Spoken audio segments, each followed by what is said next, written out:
الحمد لله نحمده ونستعينه ونستغفره ونؤمن به ونتوكل عليه ونعوذ بالله من شرور أنفسنا ومن سيئات أعمالنا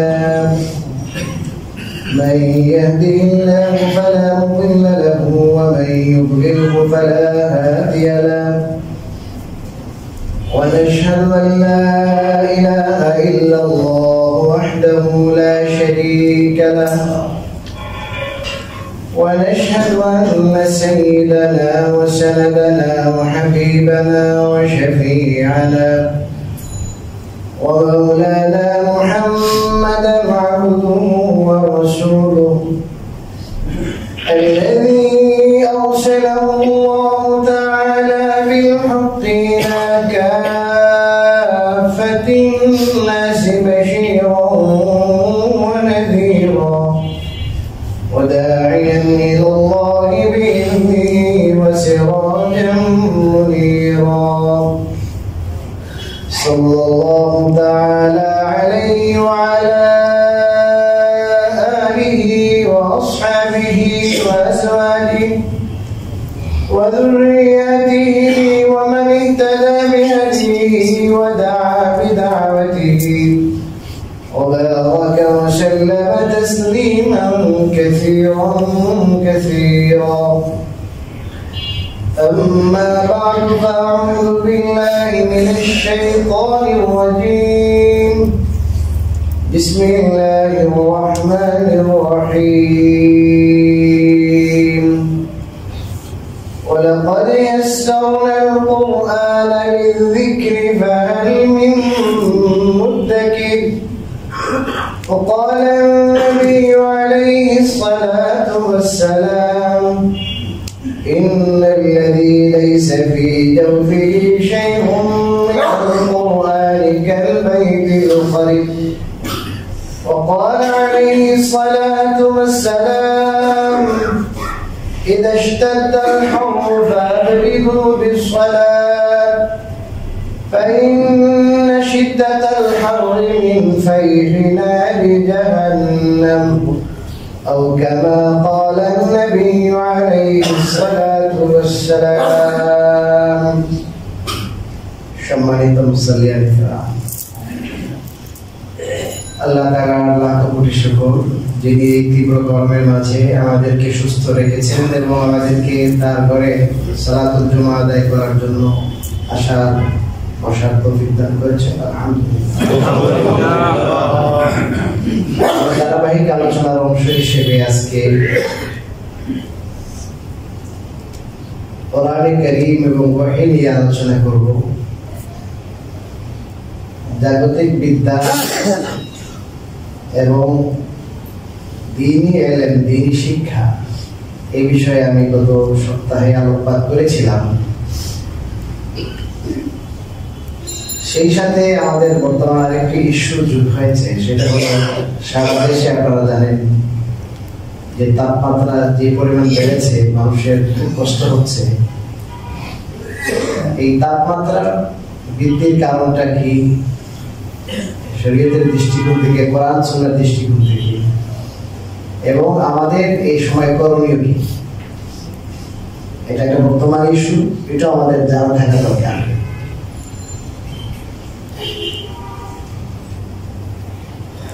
এই যে তাপমাত্রা 40, 41, 42 ডিগ্রি,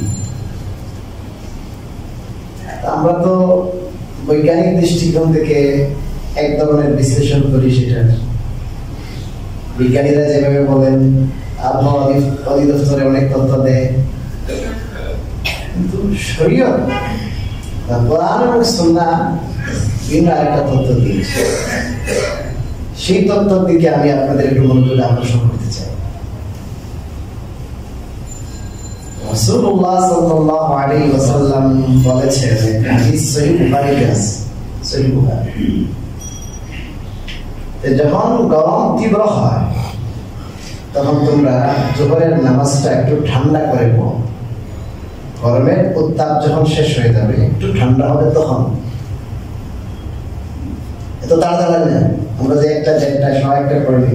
রাসূল বলেছেন একটু কি করতে, একটু দেরি করতে, বিলম্ব করতে। এটা আমার উদ্দেশ্য না। এর পরের কথাটা যেটা বলেছেন সেটা আমার উদ্দেশ্য। এই বিলম্বের কারণ বলেছেন ফাইন্না শিদ্দাতাল হাররি মিন ফাইহি নারি জাহান্নাম, যে গরমের তীব্রতা এটা জাহান্নামের উত্তাপের কারণে। জাহান্নামের কিসের কারণে? উত্তাপ। যেমন আপনি যদি একটা ড্যাগের নিচে যদি খুব জাল দেন, অনেক বেশি, যত বেশি জাল দিবেন উত্তাপ ছড়াবে না? ওরকম জাহান্নাম কখনো কখনো অনেক বেশি উত্তাপ ছড়ায়, সবসময় থাকে। কিন্তু জাহান্নামের উত্তাপ যখন অনেক বেশি হয় তখনই কিন্তু দুনিয়া কি হয়? গরম হয়। এজন্য রাসূলুল্লাহ সাল্লাল্লাহু আলাইহি ওয়াসাল্লাম বলেছেন এখন না, একটু কি করো, একটু দেরি করে। এই হাদিসের ব্যাখ্যা বিশ্লেষণ করতে যদি আমি যাই, সবার বুঝেও আসবে না আমি কোন দিকে যাবো, আমি চিন্তা করে পাচ্ছি না। এটা বিজ্ঞানের সাথে মিলবে কিভাবে? সংক্ষিপ্ত ভাষায় যদি বলি, বিজ্ঞানীরা যে সমস্ত ব্যাখ্যা দেন, ওনারা তাদের দেখা অনুযায়ী, তাদের উপলব্ধি অনুযায়ী, তাদের অভিজ্ঞতা অনুযায়ী, তাদের জ্ঞানের দৌড় যতটুকু ততটুকু। কোন একটা জিনিসের কারণ কি ওনারা যেটা উদ্ঘাটন করতে পারে ওইটা বলেন, কিন্তু দেখা যায় ওই কারণেরও কিছু কারণ থাকে। এই কারণের কারণ কি ওটা ওনারা বলতে পারেন না, কারণ ওই পর্যন্ত তাদের জ্ঞান পৌঁছে না, তাদের জ্ঞানের দৌড় আগেই শেষ হয়ে যায়। শরীয়ত ওইটা বলে, কোরআনে ওইটা বলে, হাদিসে ওইটা বলে। তো জাহান্নাম যখন বেশি উত্তাপ চড়ায়, ওই জাহান্নাম থেকে সূর্য সেই গরমটা ক্যাচ করে, আর সূর্যের এই যে ক্যাচিং করা যে গরম, সেই গরমটা দুনিয়াতে আসে। এরকম যদি আমরা ব্যাখ্যা করি, তাহলে বিজ্ঞানীদের যে ব্যাখ্যা আছে ওই ব্যাখ্যার সাথে সহিহ বুখারীর হাদিসের সাথে কোনো দ্বন্দ্ব থাকে না, বৈপরীত্য থাকে। একবারে সংক্ষিপ্তভাবে বলতে গেলে, আরেক হাদিসে রাসূলুল্লাহ সাল্লাল্লাহু আলাইহি ওয়াসাল্লাম বলেছেন, জাহান্নাম একবার আল্লাহর কাছে আবেদন করলো, ফরিয়াদ করলো, ইয়া আল্লাহ আকালা বা'দি বা'যা। জাহান্নামের ভিতরে যে আগুনের যে তীব্রতা এত বেশি বেড়ে গেছে, জাহান্নাম নিজেই সহ্য করতে পারছে না। আল্লাহ আমার একাংশ আরেকাংশকে খেয়ে ফেলতেছে, সহ্যের বাইরে। রাসূলুল্লাহ সাল্লাল্লাহু আলাইহি ওয়াসাল্লাম বলেন, আল্লাহ তাআলা তাদের আরজি শুনলেন, জাহান্নামের আরজি শুনছেন। আরজি শুনে ফাআদিনা লাহু বিনাফসাইন, সহিহ বুখারীর হাদিস। দুইটা নিঃশ্বাস ফেলানো, তাকে অর্ডার দিলেন, অনুমতি দিলেন যে ঠিক আছে তুমি দুইটা নিঃশ্বাস ফেলো। একবার যখন নিঃশ্বাস ফেলা, তখন এটা সারা দুনিয়াতে গরমের তীব্রতা আসে, আবার ওই নিঃশ্বাসটা নেয়, একটা ছাড়ে আর একটা কি করে, যখন নেয় তখন গরমটা ভিতরে চলে যায়, শীত আসে।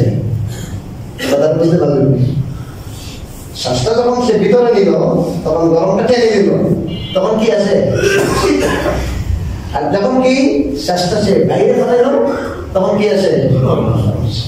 এই হাদিসের ব্যাখ্যা আছে, এক দেড় ঘন্টা ব্যাখ্যা লাগে, ওদিকে আমি যাচ্ছি না। আমাদের জন্য প্রয়োজনীয় কথাগুলো আমি বলবো।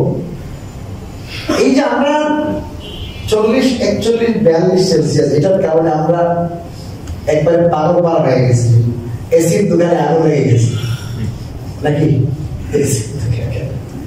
শুরু হয়ে গেছে ওখানে অনেক কিছু, 4-5 হাজার 10 হাজার টাকা পর্যন্ত বেশি দিচ্ছি, অগ্রিম অর্ডার দিয়েও পাওয়া যাচ্ছে না, ফেরের দাম বেড়ে গেছে। আমাদের এখানে চিন্তার বিষয় যেটা, এই দুনিয়ার এই যে গরম, এই গরম আমাদের জন্য অসহনীয় হয়ে গেছে, যে কারণে আমরা আমাদের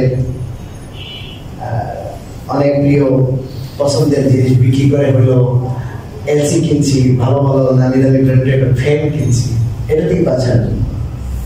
কিন্তু এই যে দুনিয়ার জগৎ, এই জগৎ পার হওয়ার পর আরেকটি জগৎ আমাদের জন্য অপেক্ষা করছে, সেখানে আল্লাহ রাব্বুল আলামিন মানুষকে দুই ভাগে ভাগ করবে। কিছু মানুষ যাবে জান্নাতে আল্লাহর মেহেরবানিতে, অনেক মানুষ, বেশিরভাগ মানুষ যাবে কোথায়? জাহান্নামে। সেই জাহান্নামের যে তাপ হবে সেটা কত সেলসিয়াস হবে, ওইটা কত ডিগ্রি হবে, সেটা একটু আমরা হাদিসের আলোকে ব্যাখ্যা করি। আমাদের এই যে বর্তমান সিচুয়েশন, ওখান থেকে আমাদের একটা শিক্ষা আছে। আমরা আখিরাতের জন্য বর্তমান এই কষ্টের সময়ও আমাদের জন্য আখিরাতের কিছু পুঁজি হবে, সামান হবে, একটু চিন্তা, একটু ফিকির হবে যে আমরা আখিরাতের সেই গরম থেকে কিভাবে বাঁচতে পারি। রাসূলুল্লাহ সাল্লাল্লাহু আলাইহি ওয়াসাল্লাম বলেছেন, এই যে দুনিয়াতে সূর্য আমরা দেখছি, সূর্যের তাপের কারণেই তো এই অবস্থা। এই সূর্য কিয়ামতের দিন মাথার উপরে আসবে। তুদনা শামসু ইয়াওমাল কিয়ামা কদরা মিল, সহিহ মুসলিম হাদিস, সহিহ রিওয়ায়াত, সহিহ মুসলিম। 1 মাইল পরিমাণ সূর্যকে কাছে আনা হবে। 1 মাইল। এখন মাইল শব্দের দুটো অর্থ আছে। আরবি অভিধানে মাইলের দুটো অর্থ। একটা হলো মাইল, আরবি মাইল 1760 গজে 1 মাইল হয়। ধরেন 1.5 কিলোমিটারের কাছাকাছি হবে, এতটুকু হইল 1 মাইল। আর একটা মিল, এটা হলো সুরমাদানিতে যে কি কাঠি থাকার কাঠি, সুরমাদানির কাঠি যেটা দিয়ে মানুষ চোখে কি দেয়, সুরমা দেয়, ওইটাকেও আরবিতে মাইল বলে। এখন যদি ওইটা আমি কি করি, উদ্দেশ্য নিই, তাহলে তো ওইটা 3-4 ইঞ্চি হবে, 3-4 ইঞ্চি, মাথার 3-4 ইঞ্চি উপরে হবে। আর যদি বলি না এটা উদ্দেশ্য না, উদ্দেশ্য হলো মাইল, তাহলে মাত্র 1760 গজ উপরে হবে। আপনারা জানেন বিজ্ঞানীদের তথ্য মতে সূর্য বর্তমানে 9,30,00,000 মাইল উপরে। 9 কোটি কত লক্ষ মাইল? 9,30,00,000 মাইল উপরে সূর্য। এরপর সেই সূর্যের তাপটা আমাদের সহ্যের বাইরে। এটার জন্য এসিড প্রয়োজন, সেটার জন্য ফ্যানের প্রয়োজন, সেটার জন্য কত কিছু প্রয়োজন। কৃত্রিম বৃষ্টির পানি, না কৃত্রিম জড়াইতেছে। আর দুবাইওয়ালা যে বলছে, দুবাইওয়ালা ওখানে টেকনোলজি খাটাইছে, বৃষ্টি জড়াইছে। আল্লাহ আচ্ছা দিচ্ছি বৃষ্টি তোমাদেরকে, একবার বছরের বছরে যে ফ্লাড মেরে দিয়ে দিচ্ছে আল্লাহ। টেকনোলজি খাটাও, আকান্ত কাম বন্ধ করো, আমার হুকুমের আওতায় আসো, বিদ্রোহী হয় না, মুসলমান হও। এটা করবে না, টেকনোলজি খাটাইয়া বৃষ্টির ব্যবস্থা করো। বৃষ্টির জন্য টেকনোলজির দরকার নেই, বৃষ্টির জন্য তোলা দরকার। রাসূলুল্লাহ সাল্লাল্লাহু আলাইহি ওয়াসাল্লাম পরিষ্কার বলেছেন, পরিষ্কার হাদিসের মধ্যে আসছে, যদি বান্দারা আল্লাহর অনুগত হইত, কিসের অনুগত হইত বলেন? আল্লাহর অনুগত। মন চাহি জীবন ভাবতে, রব চাহি জীবন অবলম্বন করত। আল্লাহ নিজেই বলেছেন এই কথা যে বান্দারা তোমরা যখন ঘুমিয়ে যেতে তখন আমি বৃষ্টি দিতাম, হাঁটা চলাও তোমাদের বৃষ্টি লাগতো না। আওয়াজ পড়বে মাঝে মাঝে, অনেক বড় বিজলি, এই সমস্ত বিজলির আওয়াজ, বিকট শব্দ তোমাদেরকে আমি শোনাইতাম, তোমরা যদি আমার আনুগত্য করতে। সময় মতো কি দিতাম বলুন? বৃষ্টি দিতাম রাত্রে, আর দিনে আলো দিতাম। মেঘাচ্ছন্ন দেখতে না আকাশ, দিনে আলো, রাত্রে বৃষ্টি দিতাম। টাইম টু টাইম সবকিছু করতাম। আমার নিজামকে তোমরা বিদ্যান করে দেখিয়েছ।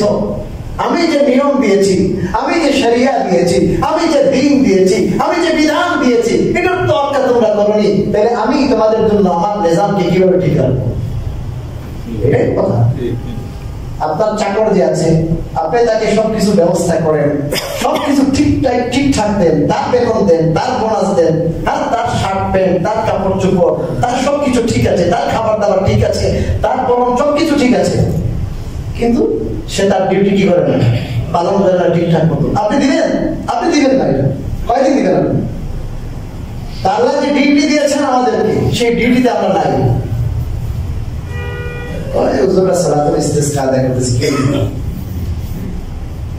বন্ধুরা, বিজাতিরা এই তরবারি কি কি ওগুলা করতে পারে। আর ঢাকা বিশ্ববিদ্যালয় মুসলমানের জায়গা, ইসলাম প্রিয়, ওলামা প্রিয়, দিন প্রিয় ছিলেন, সলিমুল্লাহ দিন প্রিয় ছিলেন। তার জায়গায় সালাতুল ইস্তিসকা আদায় করতে দেওয়া হচ্ছে না। এটা দিয়ে কি হবে?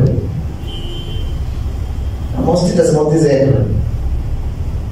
আরে যারা অপরাধী সবাই অপরাধ বোধ সবার মধ্যে থাকতে হবে যে আমরা অপরাধী, আমাদের দ্বারা গুনাহ হচ্ছে, আমরা আল্লাহর নিজামে ঢুকতে হবে, দ্বীনের ভিতরে আসতে হবে। যত ধরনের অপরাধ প্রবণতা অনেক বেড়ে গেছে, অশ্লীলতা, বেহায়াপনা, বেরোপনা এভেলেবেল। এগুলো যদি ঠিক না হয় আল্লাহ তাআলা তো ঠিক করবে না। বাস্তব কথা বলো, কোরআন হাদিসের দৃষ্টিতে বলতেছে, নিশ্চিত হয় না। এই যে আমাদের দেশে যে কোরআনের শিক্ষা হয়, মক্তব, মাদ্রাসা, নুরানি, হেফজখানা, এগুলো যদি না থাকতো কবে ধ্বংস হয়ে যেত? এত সুন্দর পরিবেশ থাকতো না।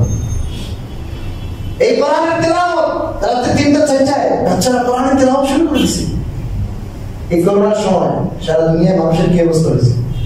এই আমাদের দেশে কিছু হয় নাই। আল্লাহ তাআলা রহমত নিয়ে আসতেছে কোরআন অন্যদের জন্য, যেগুলা বিস্ফোরা চোখের কাটা, ওগুলো আসলে রহমতের উসিলা। তো বলেছিলাম যে আজ আমাদেরকে চিন্তা করতে হবে, কাল কিয়ামতের দিন যে সেই 1 মাইল উপরে সূর্য আল্লাহ তাআলা নিকটবর্তী করবেন, সেদিন কি হবে? বর্তমান যে তাপমাত্রা আছে 1000 কোটি গুণ বেশি কি হবে ওই সময় তাপমাত্রা হবে 1000 কোটি গুণ, 9 কোটি 30 লক্ষ মাইল উপরে সূর্য, আর এটা মাত্র কি 1 মাইল উপরে। কিন্তু মানুষের প্রাণ কষ্টাগত হবে। আল্লাহ রাব্বুল আলামিন এমন বল দিবেন যে সে মরবে না। এই জন্য হাদিসে আছে, নিজের ঘামে সে হাবুডুবু খাবে, সাঁতার কাটবে।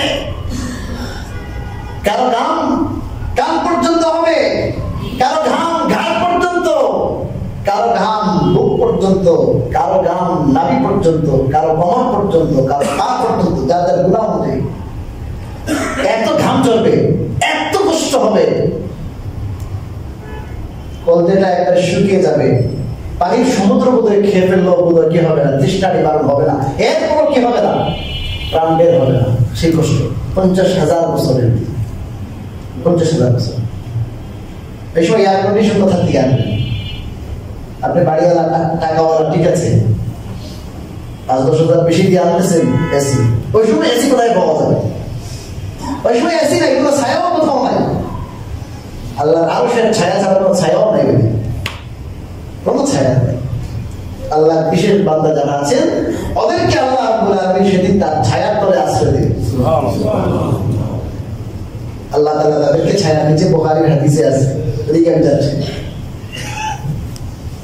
এই যুবক ভাইরা, ওই দিন যদি ছায়া চাও, ওয়াশাবুন নাশা ফি ইবাদাতিল্লাহ, ওই যুবক যে তার যৌবন কাটিয়েছে আল্লাহর ইবাদতে, আল্লাহর ইবাদতে। আপনাকে আল্লাহ যৌবন দিয়েছেন, ছোট্ট বীর্য দিয়েছেন, এদিক ওদিক যাবেন না, মন চাহিয়ে চলবেন না।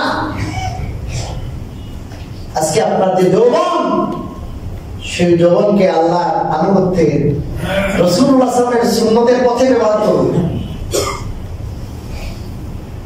আজকে যুবকরা তো ধ্বংস হয়ে যেতেছে, এই মোবাইল, এই ফেসবুক, এই ইন্টারনেট, এইটা ইয়াবা বাবা, আর অনেক কিছু।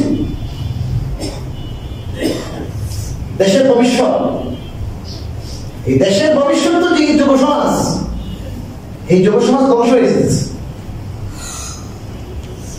কালকে আমাদের দিন সেই সময়টা আসতেছে, কোরআনে আছে, কোরআনে যদি কোরআন বিশ্বাস করেন 50,000 বছরের দিন আসতেছে, কোন ছায়া থাকবে না, কোন ছায়া থাকবে না। لا ترى فيها عوجا ولا أمتا।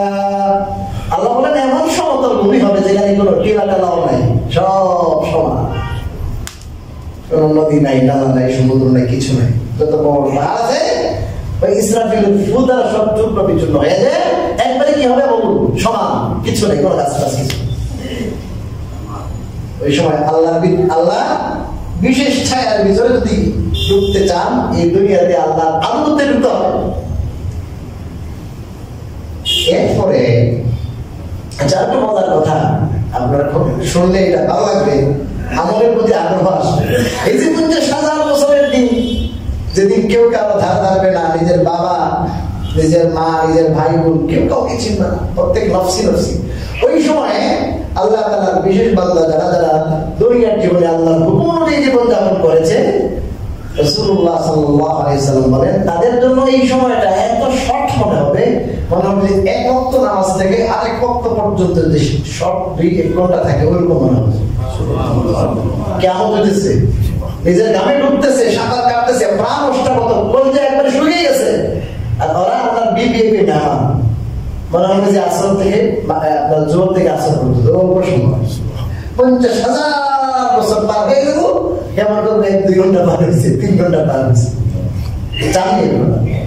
যদি এটা চান, এই দুনিয়াতে দুনিয়ার মায়া ত্যাগ করে মনের চাহিদা, শয়তানের চাহিদা, সেটা বাদ দিয়ে আল্লাহর চাহিদা অনুযায়ী, আল্লাহ যে দ্বীন আর শরীয়ত সেই অনুযায়ী যদি আমরা চলি, ওই সময় আল্লাহ রাব্বুল আলামিনের গায়বী মেহমান হয়ে ওই 50,000 বছরের আযাব থেকে আমরা বাঁচতে পারবো। আল্লাহ সবাইকে তৌফিক দান করুন। আমিন। তারপরে ফয়সালা হলো জান্নাত বা জাহান্নামের। যেটাই কেউ যদি জাহান্নামে যায়, সেই জাহান্নামের আযাবের ব্যাপারে আল্লাহ রাব্বুল আলামিন কোরআনে কারীমে বলেছেন, তাবুকের যুদ্ধে রাসূলুল্লাহ সাল্লাল্লাহু আলাইহি ওয়াসাল্লাম যখন ঘোষণা করলেন সবাই যাবে তাবুকের যুদ্ধে, 11 পারা আছে কোরআনে কারীমের 11 পারা সূরা তাওবা।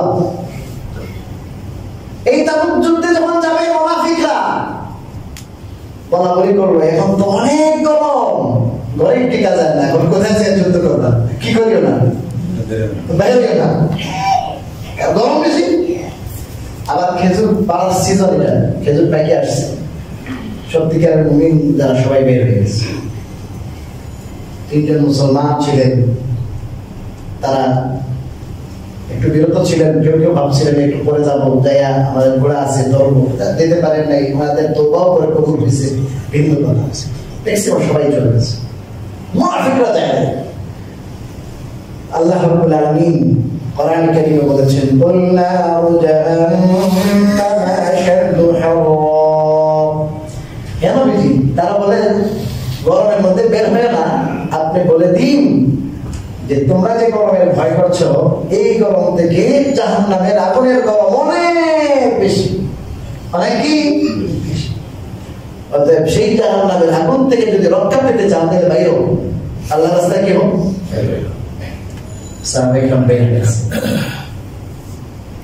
জাহান্নামের আগুন দুনিয়ার আগুন থেকে কতটুকু গরম, এটা সহিহ বুখারীতে, মুসলিমে আছে। রাসূলুল্লাহ সাল্লাল্লাহু আলাইহি ওয়াসাল্লাম বলেছেন, মানুষ যে আগুন প্রজ্বলিত করে দুনিয়াতে, সেই আগুনটা জাহান্নামের আগুনের 70 ভাগের 1 ভাগ। কত ভাগের? 70 ভাগের। আমরা যে সূর্যের আলো, তাপ, এই যে এটা কত ডিগ্রি, 40, 41, 42 ডিগ্রি, এর চেয়ে তো আরো 1000 গুণ বেশি গরম না আগুন, দুনিয়ার আগুন। আর ওই দুনিয়ার আগুনটা আখিরাতের জাহান্নামের আগুনের 70 ভাগের কি 1 ভাগ। আমি তো ভয় করছি এই আলো, আমি ছায়ার জন্য সবসময় চেষ্টা করি ছায়াতে থাকবো, গরমে থাকবো না, এবং ছায়া না, আমি এসির ভিতরে থাকবো, ফ্যানের নিচে থাকবো। আর জাহান্নামটা কত গভীর।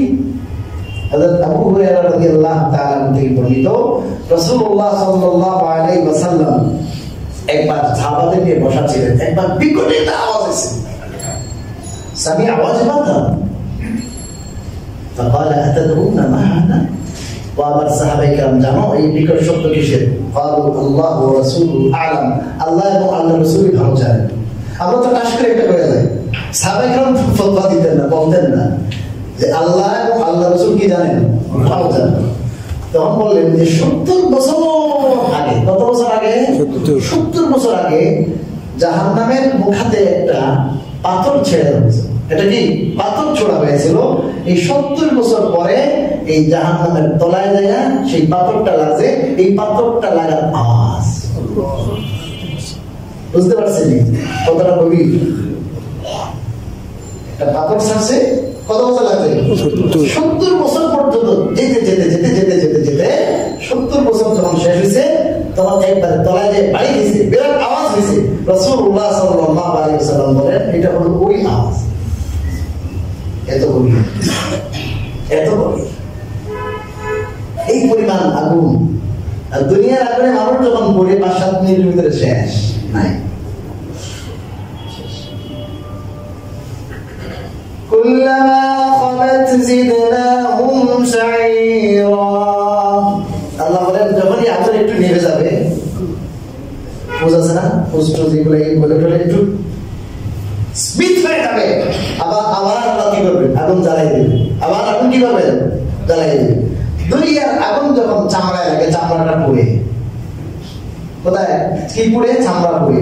আর আখিরাতের আগুনের ব্যাপারে আল্লাহ বলেছেন আল্লাতী তাতলিউ আলাল আফইদা, জাহান্নামের আগুন এমন, এই জাহান্নামের আগুন যেই মাত্র চামড়ায় লাগবে, চামড়ায় লাগার সাথে সাথে জায়গা অন্তরে জায়গা ঠাক করে দেবে। কোথায় লাগে? যে কলবে লাগে, অন্তরে লাগে। আগুন যদিও স্পর্শ করে চামড়ায়, কিন্তু এটা দাহন ক্ষমতা, এটা এই পর্যন্ত প্রচন্ড গরম। সেই গরম যখন চামড়ায় লাগে তখন সাথে সাথে কোথায় ধরে যায়? অন্তরে, অন্তরে কলবে যায় আঘাত করে। এই পর্যন্ত গরম। আরেক জায়গায় আল্লাহ বলেছেন যে দুনিয়ার আগুনে যখন পোড়ায় পড়ে তো শেষ। আর আখিরাতের আগুন, জাহান্নামের আগুন এমন না। কুল্লামা নাদিজাত বাদদালনাহুম জুলুদান গায়রাহা লিয়াযুকুল আযাব। যখনই এই চামড়াগুলো গলে যাবে, খসে পড়ে যাবে, আগুন লাগাতে যাওয়া হবে, কত কাজ শেষ হবে আর মৃত্যু হবে। একটা মানুষ এত কঠিন আযাব, এই পরিমাণ দাহন শক্তি, আর 69 গুণ বেশি গরম যদি আগুন হয় তো মুহূর্তে তো শেষ হয়ে যাবে, বা না শেষ হবে না। যখনই পচে গলে শেষ হয়ে যাবে, সাথে সাথে আল্লাহ আবার নিউ কালেকশন, নতুন করে আবার চামড়া সৃষ্টি করবে, নতুন করে আবার গোশত তৈরি করবে, আবার নতুন মানুষ, আবার আযাব, আবার যখন শেষ হয়ে যাবে, গলে যাবে, আবার নতুন করে সৃষ্টি করবে। এরকম যতদিন পর্যন্ত তার পাপের শাস্তি শেষ হবে না, ততদিন পর্যন্ত নতুন করে সৃষ্টি করবেন, নতুন করে আগুন লাগাবেন, নতুন করে সৃষ্টি করবেন, নতুন করে আগুন লাগাবেন। তো বর্তমান যে আমাদের যে তীব্র গরম, এই গরম থেকে আমাদের শিক্ষা হলো এটা আল্লাহ রাব্বুল আলামিন রাগান্বিত হয়েছেন। আর এই জাহান্নামের সামান্য উত্তাপের কারণে যদি এই গরম হয়, যে মূল জাহান্নাম যেটা, সেই জাহান্নামের তীব্রতা, সেই জাহান্নামের আগুন কত মারাত্মক হতে পারে, আমরা সেখান থেকে শিক্ষা লাভ করতে পারি। এবং সেই জাহান্নাম থেকে বাঁচার জন্য সর্বপ্রকার গুনাহ থেকে আমাদের বাঁচতে হবে। একটা কথা সবসময় আমরা মনে রাখবো, নেক আমল করা, নফল আমল, নফল রোজা, নফল জিকির, এই সমস্ত আমল করার থেকে গুনাহ থেকে বাঁচা 1000 কোটি গুণ বেশি গুরুত্বপূর্ণ। কিয়ামতের দিন আল্লাহ আপনাকে এটা জিজ্ঞেস করবে না তুমি কত হাজার টাকা তাহাজ্জুদ পড়েছো, আওয়াবিন পড়েছো, চাষত করেছো, জিকির করেছো, এইটা জিজ্ঞেস করবে তুমি চোখের খেয়াল করলা কেন, বেচার করলা কেন, ইয়াবা খাইলা কেন, বাবা খাইলা কেন, মা বাবার প্রতি তুমি অন্যায় করলা কেন, জুলুম করলা কেন, হারাম খাইলা কেন। আমি আপনাদেরকে আমলের প্রতি নিরুৎসাহিত করছি না, আমল অবশ্যই করবো, কিন্তু আমরা তো অনেক সময় মন নরম হয়, আমল করি, দান সত্তাও করি, অনেক কিছু করি, কিন্তু গুনাহ থেকে বাঁচার ব্যাপারে আমরা কিন্তু কি না, সচেতন না। এই কথা বলছি, নফল আমল অনেক বেশি করার থেকে গুনাহ থেকে বাঁচা বেশি জরুরি। গুনাহ মানে আল্লাহ বলাই কথা। এই জন্য আমরা যেভাবে নেক আমলের দিকে আমরা আগাচ্ছি, আমরা চেষ্টা করি মাঝে মাঝে একটু নফল আমল করে আল্লাহকে রাজি খুশি করবো, আল্লাহ আমাদেরকে আখিরাতে বদলা দিবেন, দান সৎকার করছি, অনেক ভালো। সেই সাথে সর্বপ্রকার গুনাহ থেকে আমরা এবং আমাদের পরিবার পরিজন, আত্মীয় স্বজন সবাই যেন কি করতে পারি, আমরা বাঁচতে পারি, সেটা সবচেয়ে বেশি জরুরি। এবং এই সমস্ত গুনার কারণে মূলত আযাব আসে। সালাতুল ইস্তিসকার হাকিকত কি, বাস্তবতা কি? সালাতুল ইস্তিসকার বাস্তবতা হলো তওবা। আল্লাহ আমরা অপরাধ করছি, আল্লাহ আমরা অপরাধ করছি, আমাদেরকে ক্ষমা করে দেন। অপরাধের কারণে বৃষ্টিটা আটকে আছে, আল্লাহ আপনি রাজি হয়ে যান, রাজি হয়ে আপনার ফয়সালাকে আপনি উদ্যোগ করেন, আমাদের জন্য বৃষ্টি দান করেন। সালাতুল ইস্তিসকা এটা নামাজ আব্দিয়ত, আল্লাহর গোলামির একটা পরিচয়, যে আল্লাহ আপনার সামনে সারেন্ডার, সব বাদ দিলাম। এইটা হচ্ছে সলাতুল ইস্তিসনা। এই জন্য আমরা আমাদের পরিসরে চেষ্টা করব যে আমরা প্রত্যেকে সমস্ত পাপাচার থেকে বাঁচার চেষ্টা করব, অন্যায় অপরাধ থেকে নিজেরা, নিজের পরিবার পরিজন, আমার আন্ডারে যারা আছে সবাই। আমার নিজের ব্যাপারে আমি লক্ষ্য রাখবো যে শরীয়তের বিরোধী কোন কাজ অজান্ত আমার থেকে হচ্ছে কিনা। আমরা অনেক শরীয়ত বিরোধী কাজ করি, অনেক কিছু আমরা ভাবিও না যে আসলে এই কাজটা গুনাহ, এটাও আমরা ভাবিও না। আমার প্রত্যেকটা কাজ কর্ম আল্লাহর কাছে সবকিছু রেকর্ড আছে। তা আমি একটু নিজের তলিয়ে দেখবো যে এই কাজগুলো আসলে কি ন্যায়ের কাজ না অন্যায়ের কাজ, সবের কাজ না গুনাহের কাজ। এইগুলো আমরা বর্তমান ইস্যু নিয়ে সংক্ষিপ্ত আলোচনা, যে গরমটা কেন এবং আমাদের করণীয় কি। চিকিৎসা বিজ্ঞানীরা আমাদেরকে কিছু বর্তমান অবস্থায় কি করব নির্দেশনা দিয়েছেন, সেটা আপনারা আমাকে ভালো জানেন। তারপরও বলছি, অনেক হয়তো সাধারণ মুসলিম ভাইরা আছেন, তরমুজ খাবেন, শশা খাবেন, বেশি করে খাবেন, পানি খাবেন, লেবুর শরবত খাবেন, স্যালাইন খাবেন। হ্যাঁ, যে সমস্ত ফলের মধ্যে কি আছে, পানি বেশি, পানি, এই পানি জাতীয় জিনিস বেশি খাবো। যখন বাইরে যাবো ছাতা নিয়ে যাবো, বাইরে গেলে ছাতা নিয়ে যাবো, ধুলাবালুতে এড়িয়ে চলবো। হ্যাঁ, ধুলাবালু এড়িয়ে চলবো। এই গামের সাথে লবণ চলে যায়, লবণ, তখন আমরা একটু কি খাবো, একটু স্যালাইন খাবো। এটা হলো আমাদের সচেতনতা। সচেতন হইতে ইসলামও বলে, স্বাস্থ্য সচেতনতা, এটা ইসলাম অস্বীকার করে না, ইসলামও বলে। এটা অনেক হাদিস আছে, যে হাদিসগুলোর মধ্যে স্বাস্থ্য সচেতনতা ইশারা পাওয়া যায়। ওদিকে যাচ্ছি না, আপনারা এই ব্যাপারে ভালো জানেন, আপনারা সচেতন আছেন। আল্লাহ তাআলা আমাদেরকে আরো সচেতন হতে বিধান করুন। সবচেয়ে বড় সচেতনতা হলো যে আমরা আখিরাতের ব্যাপারে সচেতন, যে আমার কোন কাজকর্মের দ্বারা যেন আমার আখিরাত নষ্ট না হয়, জাহান্নামের আগুনের জন্য নিপতিত হইতে না। এবার আমরা আমাদের মূল আলোচনা যেটা ছিল ওয়াহির আলোচনা, যে আল্লাহ রাব্বুল আলামিন এই ওয়াহির মাধ্যমে সর্বশ্রেষ্ঠ কিতাব, সর্বশ্রেষ্ঠ রাসূলের উপর পাঠালেন। এটার উদ্দেশ্যটা কি ছিল?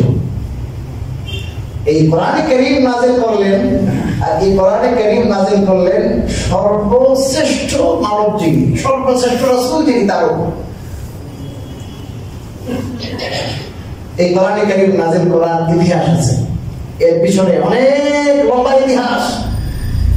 এটা এমনি আসে নাই।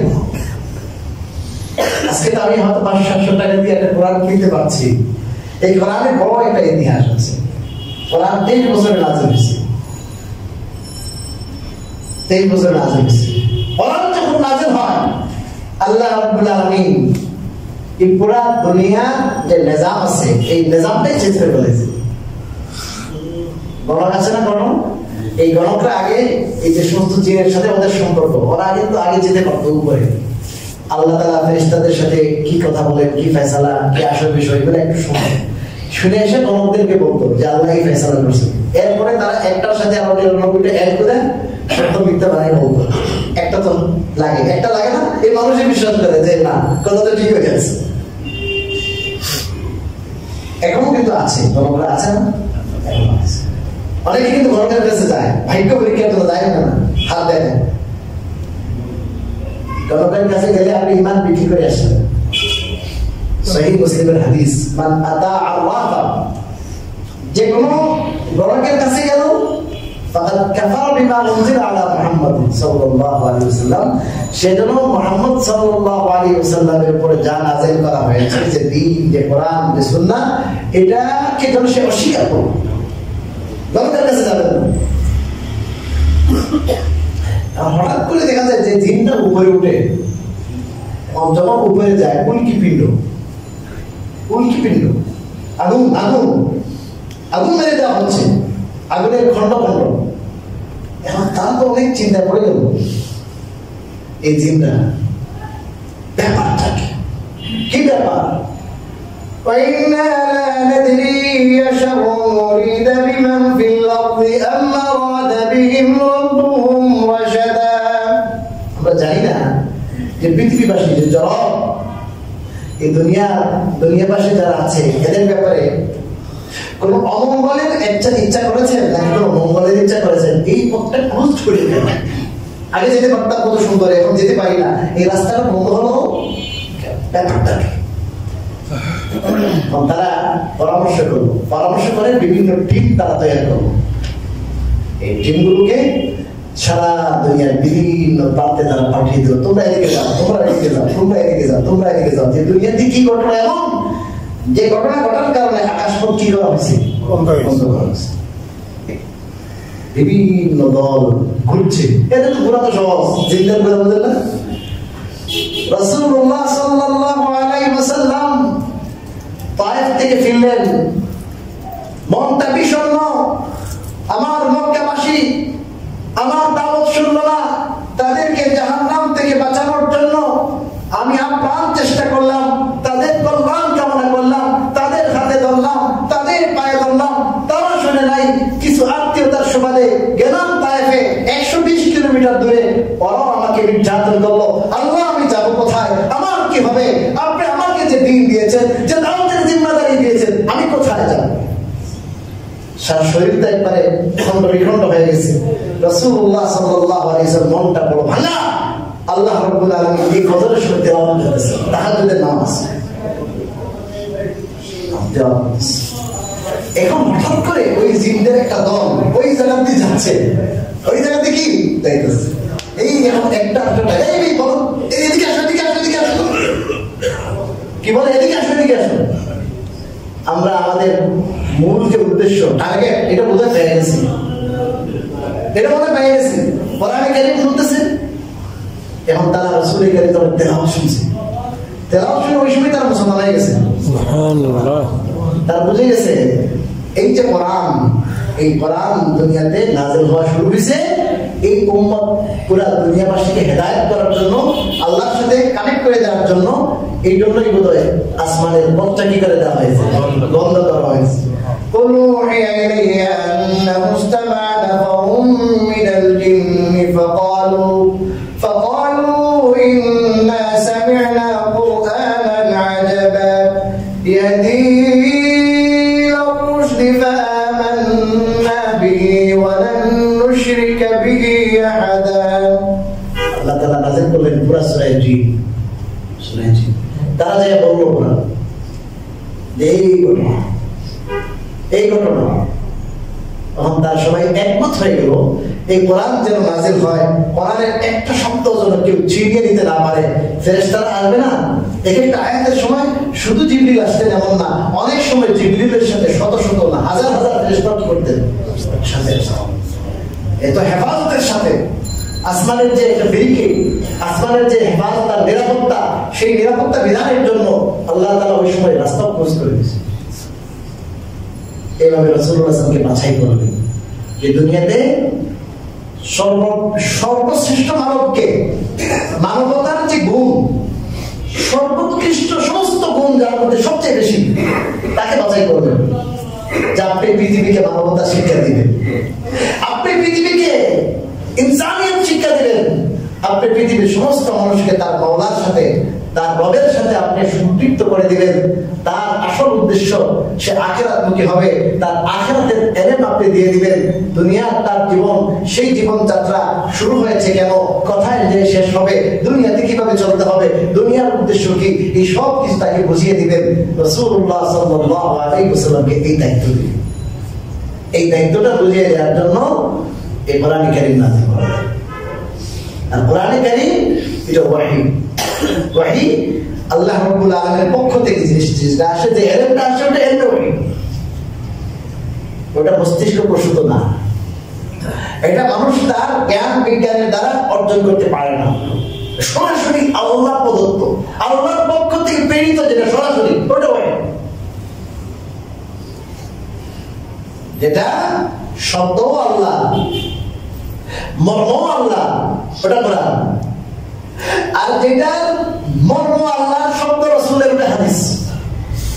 রাসূলুল্লাহ সাল্লাল্লাহু আলাইহি ওয়াসাল্লাম যে কথাগুলো ব্যাখ্যা শুরু বলেছেন এগুলো কি হাদিস, এগুলো মর্ম, এগুলো মর্ম আল্লাহ। আল্লাহর অনুমতি ছাড়া কি করেন নাই, কোনো ব্যাখ্যা নেই।